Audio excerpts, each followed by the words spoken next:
Hi guys, and welcome back to my channel. So today we are here to discuss the Becca Be a Light face palette. It's the new limited edition face palette by Becca Cosmetics. So if that's something you're interested in watching, you're in the right place. We're about to get into it.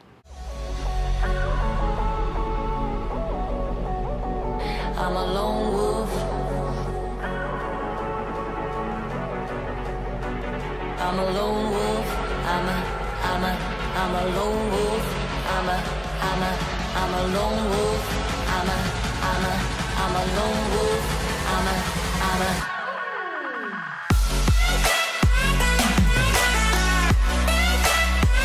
So Becca has come out with a face palette. Now this face palette is based on one formula. It's based on the Sheer Glow Filter Powder. So that's the base of all the products that are in the face palette. And they basically say that this powder is in the face palette in 4 different finishes. Now you can get the palette in a light to medium set, or you can get it in a medium to deep set. The palette we're gonna go over today is in the light to medium set. Now, the 4 different finishes that are in the face palette are a blurring powder, a brightening powder, a contour powder, and a blush. And that is the different products that are inside of the face palette. However, I think all of these products are a little different than what Becca claims that they are. So let's get into the palette. We'll start with the packaging and then we'll get into the actual powders. So this is the packaging. It's actually really cute. It's a rose gold, very reflective packaging. I'll show you guys what it looks like up close. So up close, you guys can see that the Be a Light on the front is raised, and then it has the Becca stamp on the side. It actually looks really, really pretty. As you open it, you see the inside. It's got a mirror with like the frosted engravement on the inside that says Be Confident, and then it has the little Becca logo down there. And then of course you have the 4 different finishes of this powder. So again, this is the light to medium, and I mean overall the packaging is really, really pretty. And then on the back it just has what each one of these finishes are, what they're supposed to be, and how they're supposed to be used. So pretty simple. This is a limited edition. Supposedly this is something that's not going to be around forever, but they said that about Champagne Pop and it's still around, so you never really know. Retail on this is $46, so you include taxes and shipping, and you're talking about a $50 face palette, so this sucker better perform. So what I want to do is I want to take this powder one finish at a time, and we're going to start with the brightening powder. So I'll give you guys an up close look at what the brightening powder looks like. It looks like a light powder in the palette. It's one of the bigger pans and it's pretty. I mean, it looks like a very pretty powder. So this is what I found about the brightening powder. I don't think it's very brightening. I think it's more of a very nice, very sheer, translucent powder with a little bit of a radiant glow to it. So what I would use this for, what I found myself using this for, because I've used this for a couple of weeks now, and the best use for the brightening powder that I have found is to use it under the eyes to set it like your concealer with it.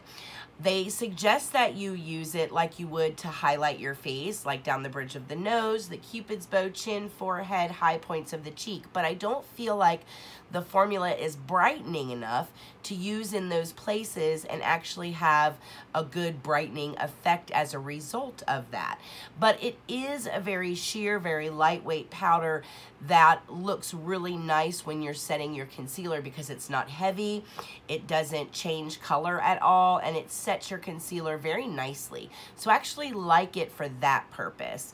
I'll show you guys what I mean. So I'm just going to tap in it a little bit, and then I'll put it right underneath the eye here.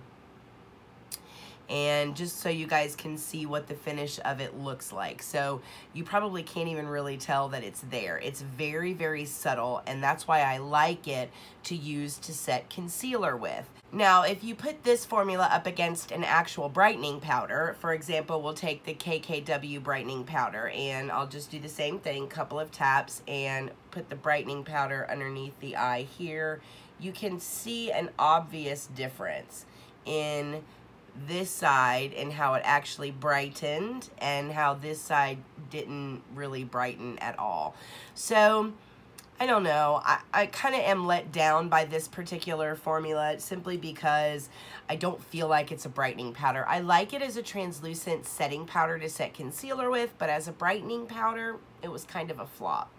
All right, so let's move on to the next finish of this powder, and that is going to be the blurring finish, and that's going to be this one right here, and I'll show you a close-up of what the blurring finish looks like.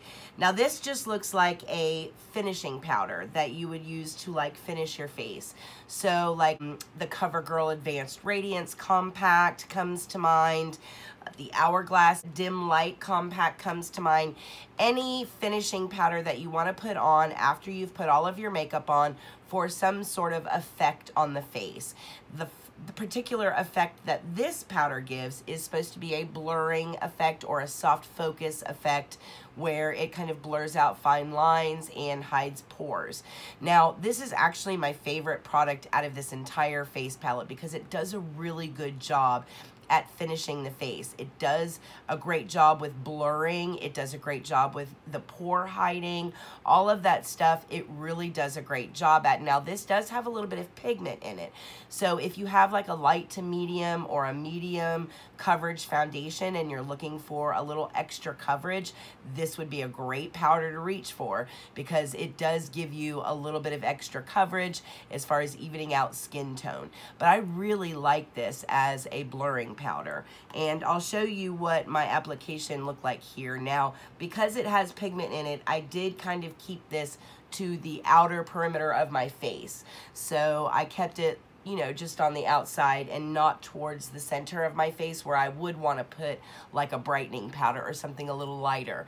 But it does a great job at giving you that very soft focus look, and it does a good job at blurring out pores and imperfections. One thing I will say about this portion of the palette is that it does tend to get a little cakey with all of these powders.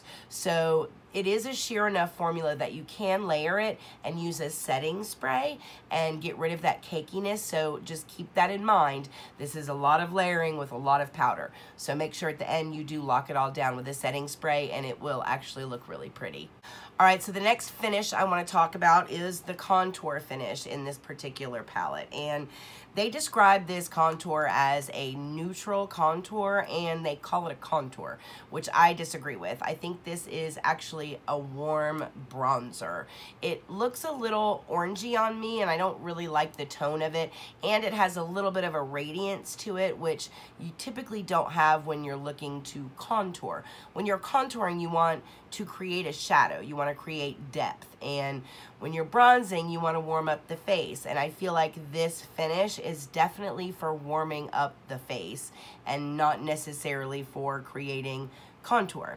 I think of a matte powder when I think of a contour powder, and I definitely don't think of anything that has any kind of shimmer or radiance to it, and this definitely does. So I'll show you what the application of this powder actually looks like, and I did attempt to use it like a contour, but it ended up being more of a bronzer, and as a bronzer it doesn't do a bad job of warming up the face. I just don't think the tone is necessarily something that I like, and I'm not a big one on super radiant bronzers, and this one does have a little bit of a radiance to it. So yeah, this just wasn't my favorite finish out of the palette, and it's in a kind of a weird size too. So when you go in like with a brush where you want to like warm up the face, you can't really just get that product. You end up getting the blush or the finishing powder.